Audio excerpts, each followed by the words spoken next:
Good afternoon and welcome to Locked On NBA Daily. On today's show, we've got more and more buzz around trade season. We got a ton of new intel to get to, including new strategies by the Celtics and the Bucks, and a Hall of Famer who could be on the move to a contender.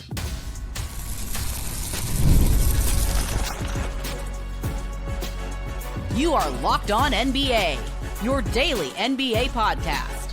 Part of the Locked On Podcast Network, your team every day. Welcome back to Locked On NBA Daily, part of the Locked On Podcast Network, now the #1 sports podcast network. However you're tuning in, on YouTube or on your podcast app, thanks so much for making us your first listen every day. I'm Wes Goldberg, and today we're talking about the latest trade buzz around the league, and we're doing it with the help of Locked On's local experts. I have two of the best with me, as always, from the Locked On Nuggets podcast, senior NBA writer for the Action Network. It's Matt Moore. Matt? Whoever invented Elf on a Shelf is going to hell. Want that made it perfectly clear. I agree. My wife and I decided whether or not we were going to start it with our newborn, and we both agreed, don't recruit your problems. Why do it? Why bring that chore into your house? Things I wish someone had told me previously. From the Locked On Bulls podcast, he's also a Bears and Bulls creator for Bleacher Report. It's Haize. You talk about Elf on the Shelf. There's a neighbor who's literally 3 houses down from me who has a large inflatable elf. He moves around different places of his house every night. It was on the front of the house the other day. It was on the back of the house today when I was walking the dog. And then another day earlier in the week, it was on the side of the house, humping the side of the house. That is Christmas spirit, except for the humping. That's not very. I mean, that's a definition of doing too much, it feels like there. All right, we've got a bunch of trade intel to get to here. It's been a couple of days since we've talked about stuff. Let's start in Boston, where Brad Stevens talked to reporters yesterday and said that the Celtics could look to improve the team before the trade deadline, as opposed to maybe trying to shed salary, as most people expected going into this season. But the Celtics have been playing better, and so Brad Stevens is leaving it open, saying, quote, "We will not put a ceiling on this group. If it makes sense for us to look for things that can help us, we certainly will." End quote. Here's more from Locked On Celtics. This is going to be a really complicated trade season. I mean, you know, on paper, there should be a really easy way to do this, right? Just like, let's find a center who's a little bit cheaper than Anthony Simons, attach a pick to Anthony Simons, and go get that center. On paper, that should be super easy. But, like, that's not the NBA that we watch anymore. It's a very different game now. Matt, does it make sense for the Celtics to be buyers before the trade deadline? Yes, absolutely, 100%. They are good enough to win the Eastern Conference. Like, they are good enough to win the East, and I think we need to start getting pretty comfortable with exactly how good this team is and what they're capable of, because their weak point on their resume is kind of their defense, but with Kata, they're actually pretty elite defensively. That, like, everything comes together when they have that. So they add a center reinforcement, whether it's on the starting unit as a premier asset or on the bench. It's just like, hey, they got another guy and they added another wing. They're absolutely going to be in position here. Like, there's a lot of good centers that are going to be, I think, available on the market for numbers that I think are going to make them affordable for Boston. I think Boston should absolutely be trying to capitalize. The more reinforcement you get to allow Tatum to start slow when he comes back, the better, because that just sets you up for, Tatum kind of settled in, by the time the playoffs came around, and then they're able to actually make a run. Like, I think the Celtics are live to win the Eastern Conference. Matt hit the nail on the head with that one. This all comes down to Tatum. I mean, the Celtics are doing their part without Tatum being there. They're not like the Pacers. They are actually staying ahead of the pace in the Eastern Conference, which I did think they had the capability of doing. So now that you have that, you're third team in the Eastern Conference, you're playing well, you think that Jayson Tatum's coming back this season, you owe it to yourself to try to add to this team and load up and get yourself ready for a playoff run, because if Tatum comes back with enough time, I still don't know if he'll ever look fully like Jayson Tatum this season, but if he comes back and he's decent, like, it helps you, and you can still win the East. We talk about how light it is in the Eastern Conference. Like, they can still win the East. They do need a center. They do need some depth there as well. And they have the trade chip in Anthony Simons that they can cash in if they need to. They have other things that they can do. So this team is in a prime position that they've looked at how they started the season. If they continue this going into January, make that trade at the deadline, add to your team, and give yourself a chance in the East. I hate to say it, but I agree. With the way that they're playing and Tatum comes back, and the way that the East is wide open, they're wide open because the Celtics are injured. And now if the Celtics are good and getting their best player back, maybe they could, theoretically get back to the top of the conference. They're $4 million away. $4 million over the first apron, about $8 million under the second apron, according to Spotrac. So, they could kind of go both ways here. They have a little bit of a cushion there if they don't want to move over the second apron, which I doubt that they would outside of some sort of superstar type of Luka Doncic style trade here. But they could stay in that first apron, or they could potentially get under that first apron. Back to what the guys at Locked On Celtics were saying, like, is there a move out there where you can get under the first apron and also improve your team? The Anthony Simons contract stands. They also have that Sam Hauser contract at $10 million that they can add to something and potentially get a player back at a little bit of a higher salary. So they definitely have some options here. I don't know that, what kind of player, what kind of move would it take for us to look at this Boston Celtics team and say that they could actually win the conference? Is it just a center? Is there something else that they need, Haize? Center's the most pressing thing, I would think. And it's not like they need a center that can go out there and get you 20 and 10. Like, just to name some, like, I think a Nick Claxton would do wonders on that team with the style that they play, stuff like that. So I think depending on the caliber of center that they get, that not to say that it makes them what they were before. They're clearly head and shoulders above the East, but I think that's enough with Jayson Tatum to win the Eastern Conference. They don't need anything to win the Eastern Conference. They can do it now. They can do it now. They can do it now? They can do it now. Especially when they get Tatum back. Brown's playing so well. Brown's finally healthy after years of being banged up.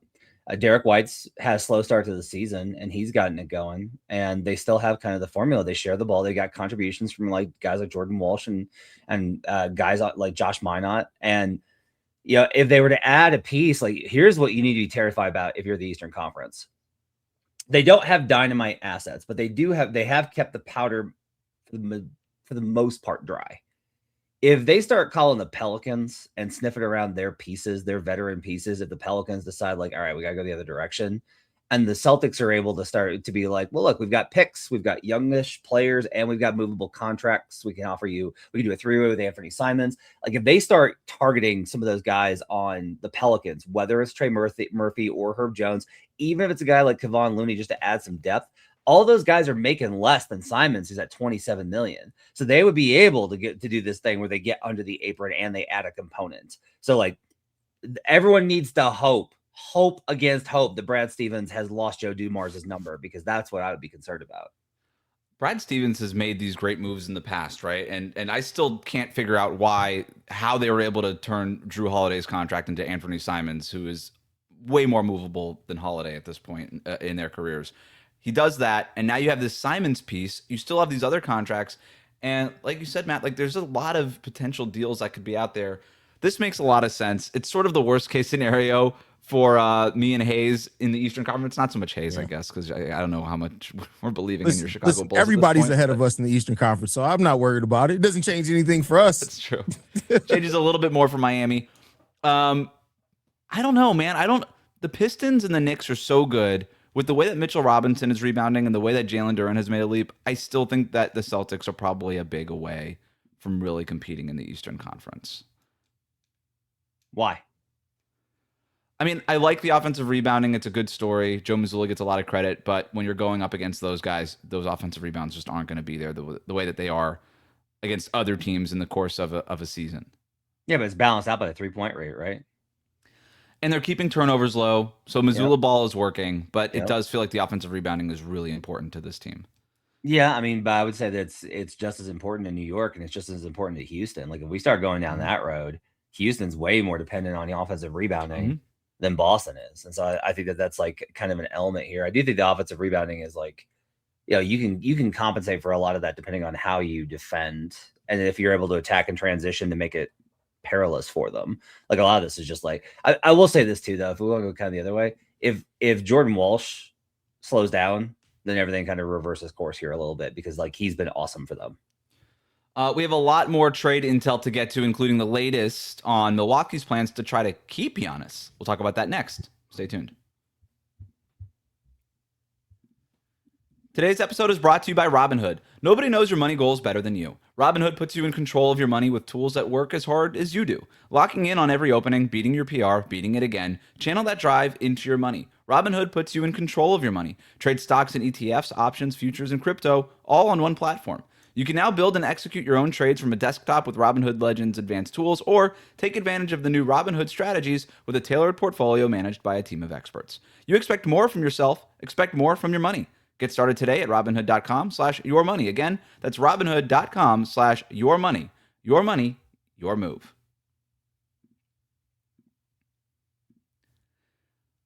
Welcome back to Locked On NBA Daily. The best way to support the show is to subscribe on YouTube. We air Monday to Friday at 1 p.m. Eastern, wherever you get your podcasts. It's time for Make It, Take It Thursday. Guys, you know the rules. One headline, two takes, one winner. Matt, you won 2 weeks ago. Since I was out on Thursday, we didn't play it last week. So you get the ball first. We're going to start in Milwaukee, where the Bucks aren't ready to give up on the Giannis era just yet. According to Eric Nehm over at The Athletic, they're looking to be buyers, not sellers, before the trade line to get Giannis more help. Here's more from Locked On Bucks. Honestly, even if they went quote-unquote big game hunting, and you look at the likes of Levine and Jeremy Grant, and it's like, oh, these are really good players. But it's like, are they fundamentally, solving what kind of ails the Bucks, and what do you have to give up in that scenario, right? Are you giving up, any of either the 2031 first, got to give up something, or, Orion Rollins? There's no easy way out of this. I certainly understand why a lot of fans at this point are kind of just like, put us out of our misery, Giannis. Like, just ask for the trade and we run the auction and see what, we can get. And we just try to, reset this whole thing. But again, like, okay, if you do that, then what, right? Like, well, you're not going anywhere for probably years anyway. Trading future assets for a star player who could leave anyway is a dangerous game, but we've seen the Milwaukee Bucks make these desperate moves before multiple times. Nat, since you won Make It Take It last time we played, you get the ball first. Should the Bucks add to the roster in an effort to try to keep Giannis, even if it means giving up valuable future assets? No, they need to keep the powder dry here. You got to have some sort of look. Like, the fan base is still going to be there. You're still going to be the Milwaukee Bucks. For the most part, I advocate for always going for it when you have a player like Giannis, but you've already gone for it. You did make all the trades. Like, you had Eric Bledsoe. You traded for Drew Holiday.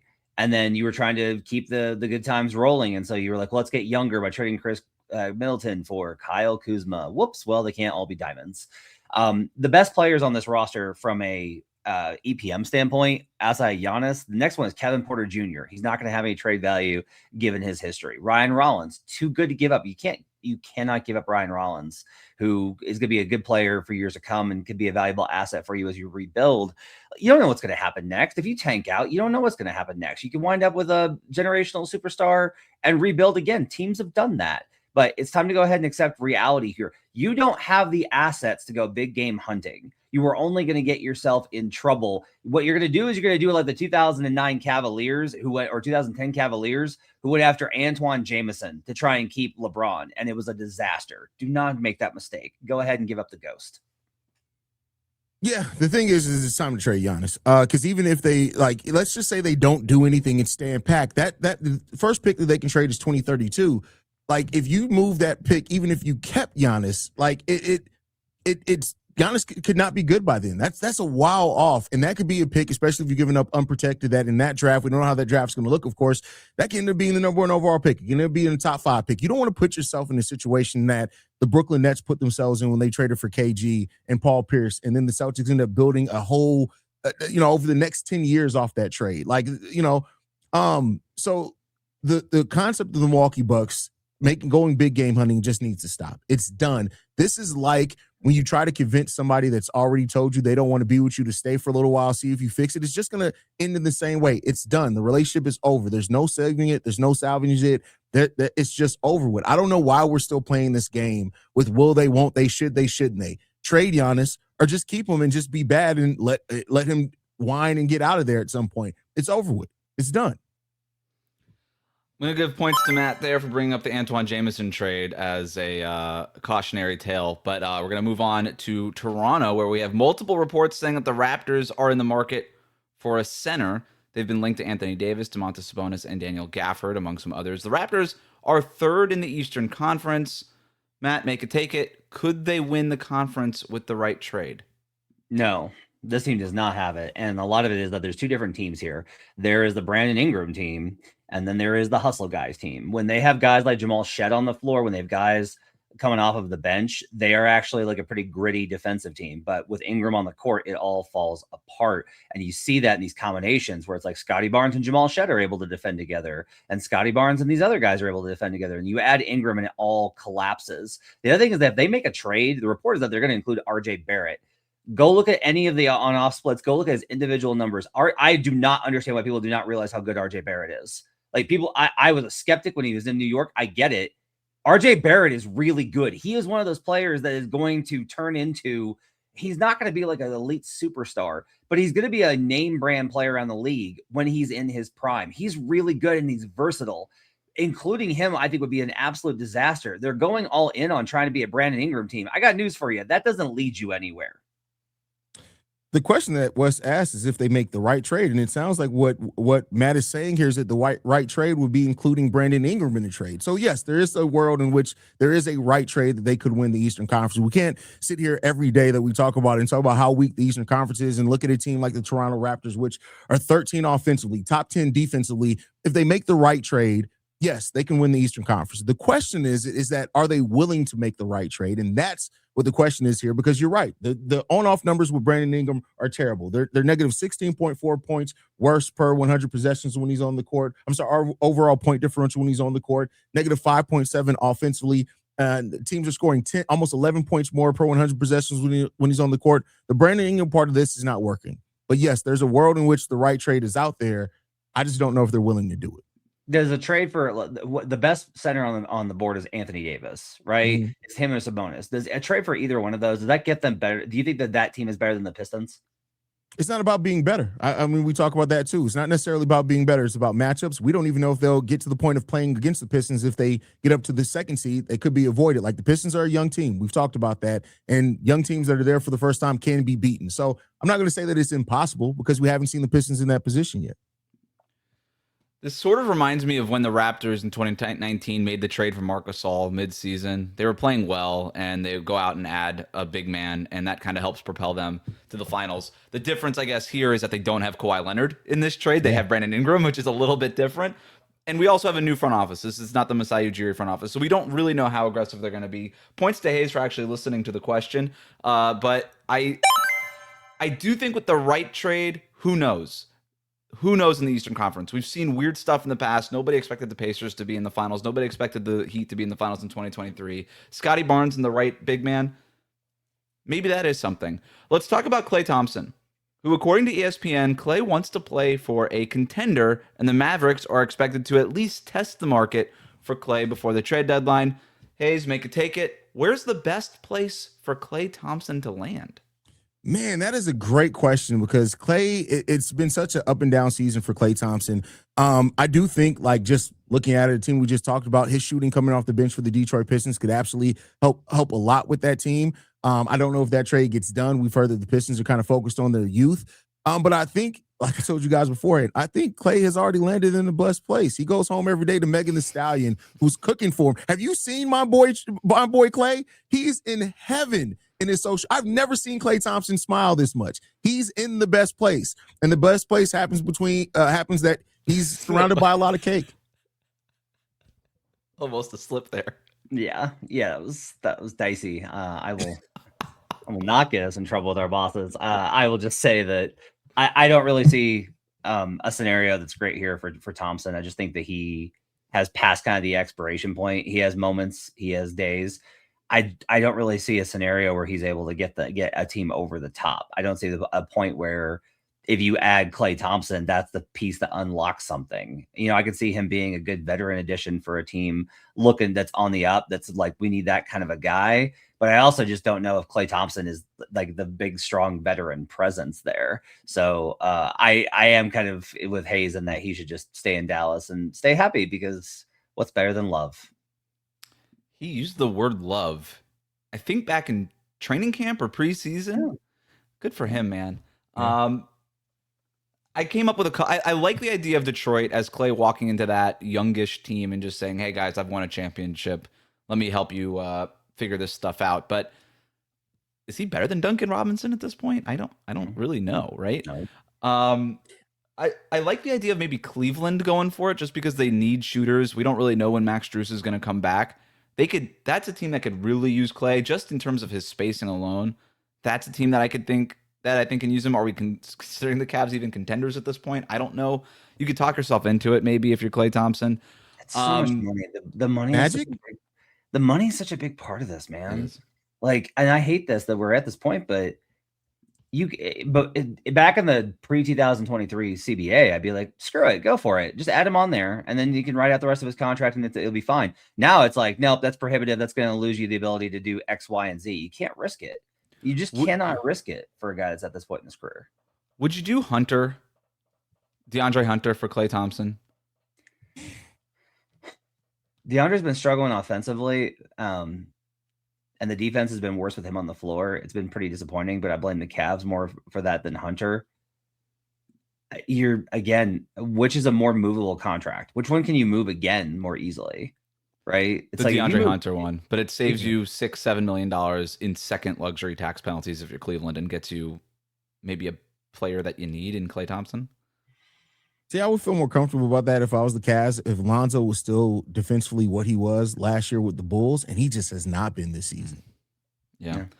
We have a few more trade names to get to, including a surprising one out of Atlanta that isn't Trae Young. We'll talk about that next.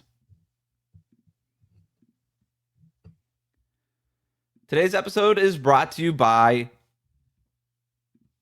Rocket Money. Ever feel like your money just disappears each month? It happens fast. A few subscriptions here, an impulse buy there, and suddenly the numbers in your bank account don't match the numbers in your head. Rocket Money helps you get clarity, track every dollar, and stay in control of your finances because managing your money shouldn't feel like a second job. Rocket Money does the heavy lifting for you so you can save more and stress less.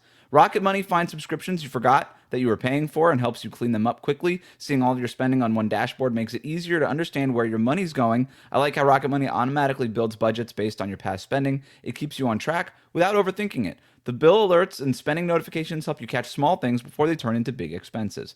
Having the app helps you find times to save money each month and keeps you consistent within your financial goals. So take control of your finances and cancel your unwanted subscriptions with Rocket Money. Go to rocketmoney.com/lockedon today. That's rocketmoney.com/lockedon. rocketmoney.com/lockedon. Today's episode is also brought to you by Gusto. Let's be real. Nobody starts a business for the joy of calculating tax withholdings or managing payroll spreadsheets. That's where Gusto comes in, to take the stress out of payroll, benefits, and HR so you can focus on running your business and supporting your team. Gusto is the all-in-one remote-friendly payroll and HR platform that makes managing your team simple, transparent, and fast. Whether you're hiring, onboarding, or paying employees, Gusto helps you do it all from one place, without the hassle or hidden fees. Unlimited payroll runs for one monthly price, which means no surprise charges at the end of the month. Gusto's automated tools like offer letters, onboarding materials, and direct deposits save you hours every week. And knowing that you can reach certified HR experts anytime gives you real peace of mind. So try Gusto today at gusto.com/lockedonnba and get 3 months free when you run your first payroll. That's right, 3 months of free payroll at gusto.com/lockedonnba. One more time, that's gusto.com/lockedonnba. Thanks again for making the Locked On Podcast Network your first listen every day. The Locked On Podcast Network has a show for every team. So check out Locked On Celtics and Locked On Bucks for more on today's top stories.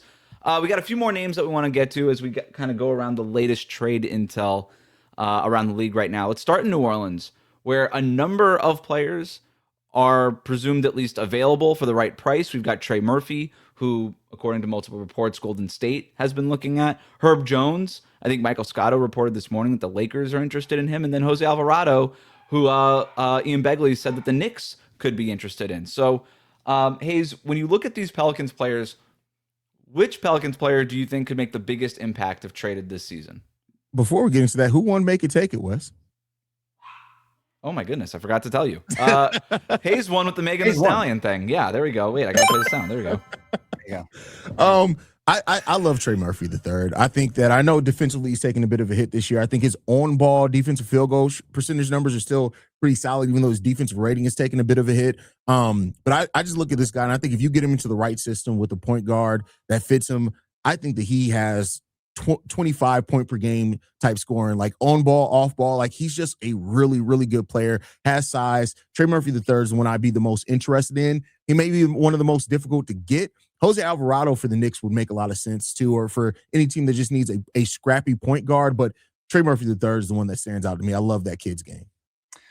Yeah, I mean, I think he's got a lot of potential. I think Herb Jones has a lot of potential. I think Kevon Looney, I think, can actually still help some teams. Jordan Hawkins is a really interesting one, given his ability to just shoot, because they now have, Fears, and maybe they want to build with Fears and Hawkins, but I don't think so. But Murphy and Jones are entering their prime, and those are guys I think that can make real big impacts. Like Jones is the type of player, like he is every team's always shopping for those wings for the playoffs. They want all of the defensive wings possible. And especially if you're in the Western Conference, how valuable would it be to have Herb Jones if you're going up against OKC? Like that's the type of move I think that every team that wants to compete with OKC needs to be looking at Herb Jones as, can we get this guy? Can he be the piece to add that can slow down the Thunder offense to give us a chance to win a slugfest with them? A team like the Wolves should be heavily looking at trying to get Herb Jones. That would be like a major move for them that would give them a massive boost. Yes, they need point guard, but also being able to add Herb Jones, I think as good as Murphy is, I think his usage rate is a little high for the contenders. I think if you're a team like Washington, then sure, you're shopping around there. Like you got to be like, hey, can we get Trey Murphy? But I do think that Herb Jones could have the most impact this season on the title race. Matt, you mentioned the point guard need in Minnesota. What about Alvarado for them? Yeah, it's not a bad idea. I don't know that I think they need somebody who's maybe more of a long-term starter. I think Alvarado's who doesn't love GTA, but he is definitely like a backup component. That's one where I think Denver would be very interested in Alvarado, where if Denver could provide a swap opportunity, like a pick swap plus some expiring money, that's where I think they could get in on Alvarado, and that's a perfect pickup for them. Like having Alvarado with Bruce Brown and Peyton Watson off the bench, would they get their guys back healthy, that would be a pretty complete kind of look. But I love GTA. He's excellent. I just don't know that he could be a starting point guard full time. Let's go to Atlanta, where, according to Michael Scotto, Kristaps Porzingis is considered a valuable trade chip on an expiring $30.7 million salary. Here's the twist. The Hawks would only trade Porzingis if they could find an upgrade, at least according to the reporting. They've been mentioned as a potential Anthony Davis suitor. Obviously, we know what they have in terms of what they could trade for Giannis. Haize, do you see a deal out there that makes sense for Porzingis, for Atlanta, that could lead to some sort of upgrade for them? I mean, the Anthony Davis thing, if you feel confident he's going to be on the court, sure. But, I mean, I wouldn't be looking to trade Kristaps. Like, what this team has done with Trae Young out, I'd want to keep that together. The only piece I'd be looking to trade if I'm the Atlanta Hawks is Trae Young, because I love what they've done. I like the balance as a team. I think Jalen Johnson and his ascension as not only a scorer but also a facilitator and playmaker this year has been great to see. I wouldn't be moving Kristaps. I don't think there's a clear upgrade for them based off what Kristaps can bring personally. You got to move Kristaps because of this condition that he's been diagnosed with. Postural orthostatic tachycardia syndrome, POTS. And like from everything I've read and studied on it, like it's terrifying. Like it's really serious. And this could be a career ender for him. So his value right now is as an expiring contract.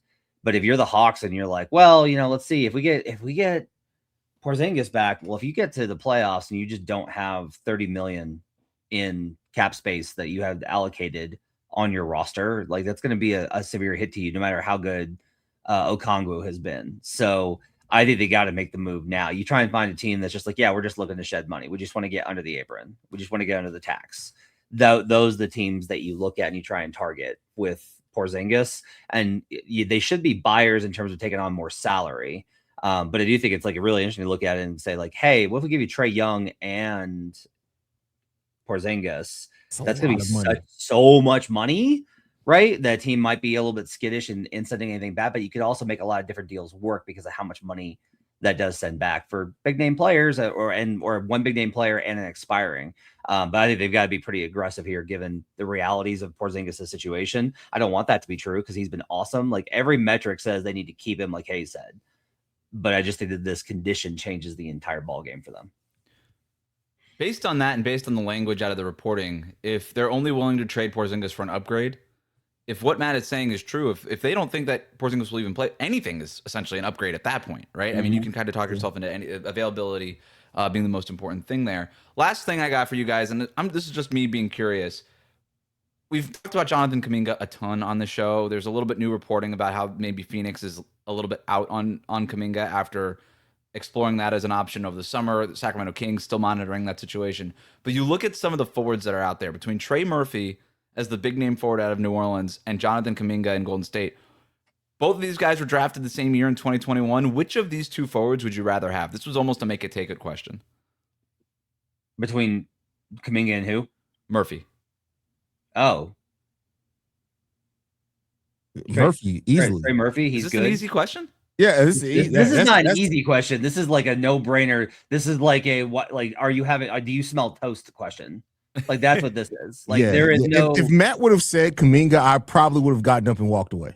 Yeah. So I guess I'm a Kuminga skeptic, so I was trying to like go against my own bias there, but the Kuminga upside is still pretty high. It's only you, the rest of the NBA that didn't trade for what the Warriors wanted, and his own coach.